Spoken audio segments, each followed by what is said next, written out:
Okay ladies, so today I'm going to install some ditch lights, rough country ditch lights for my Badlands Bronco.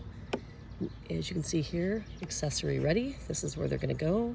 Need a T25 and a T30 torque wrench to get these undone. Super easy to do, and we'll go from there. These are loosened up now, pretty easy. Taking them out by hand, and make sure you save them somewhere so you don't lose them. That one I should have probably unscrewed farther, but you can see once you get it going, it's fine. This just kind of pops out like that, so you can see, pretty easy.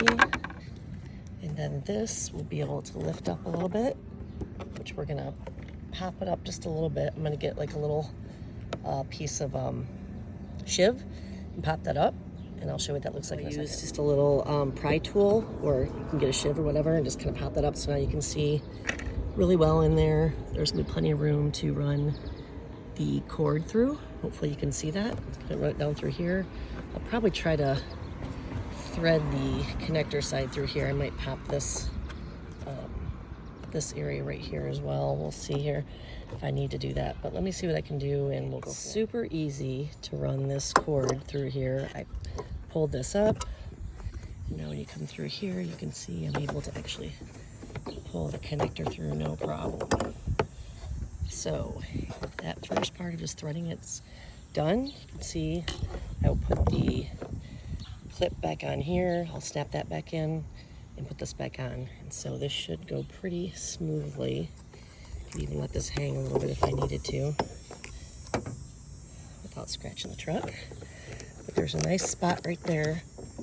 You just gotta get that clip back in right here. She snapped right back into place. You can see how nice and tight there, which is great. And then I can still move the cord around. I can even push the cord in more, as you can see. So we're all good there. I know this is awful video, so I apologize, but you'll see I can pull through what we need. You're good to go there. So now I will put this back on, tighten these down, put the bracket on. We got one side done. Ladies, so I didn't buy the kit that has the Bronco specific connection, which has like a little plastic part that goes in here. So instead, this one just has the washer, but you can still use the original bolt with it. And you're just gonna go like this, pretty simple. Get it started. Then I'll figure out the exact placement, how I want my light here in a little bit, but this is super easy. I'm going to tighten it down pretty much to the spot that I'm going to want it, because I won't be able to get to that bolt once I put the light on like this. So I got to figure out my angle a little bit, but I tend to want to put them out a little bit because they're really only for, you know, at night, dark trails, or if you're going up to the cabin, and I won't have them on obviously when I'm driving normal night roads, highways, that kind of stuff. So mine are going to point fairly far out to the ditch, which is called ditch lights. That's up to you how you want to put them. Okay, so one side bolted down and threaded through. You can see where the connector is.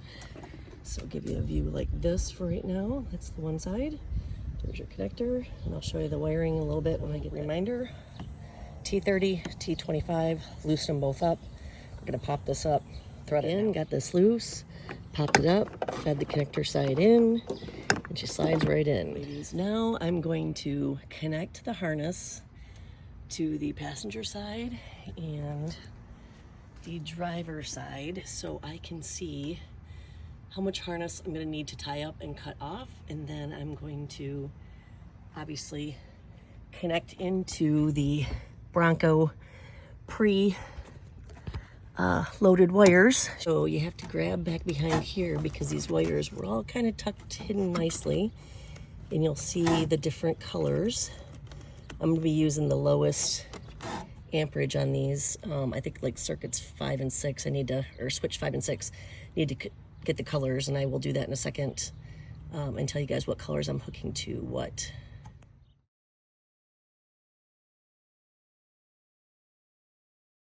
All right. So hopefully you can see that I have snaked that wire a little bit just to get kind of an idea, because I'm going to zip tie it to all these lovely covered wires already. But so I leave myself a little bit of slack.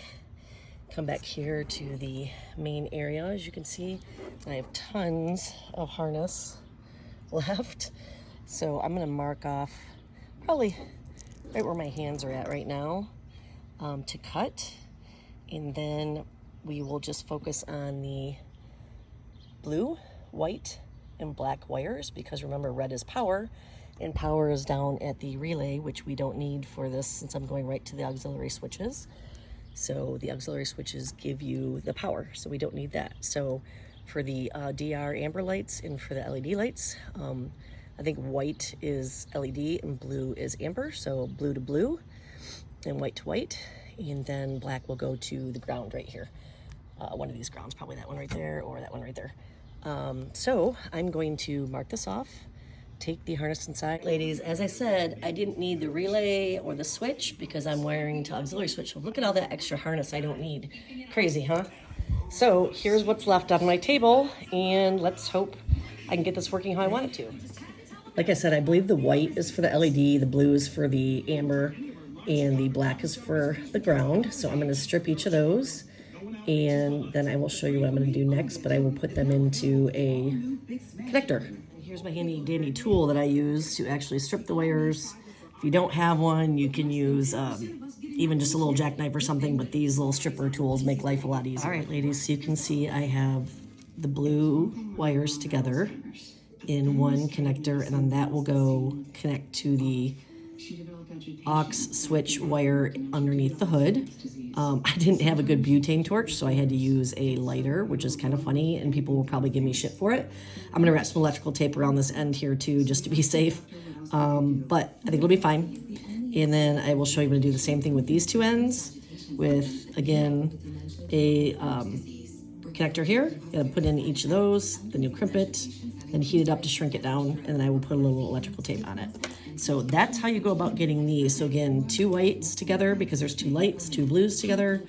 Again, two lights, which one will be for the LED, one will be for the amber, and then two blacks, which will be the ground, which I will ground to the ground in the truck. There are my three ends. I put a ring terminal on the ground because where I'm gonna ground it to. And then you can see these are open connectors that I will connect the auxiliary wires to for the power. And fingers crossed that this is gonna work the way I planned. Hey ladies, I've got my auxiliary 5 and 6 hooked up.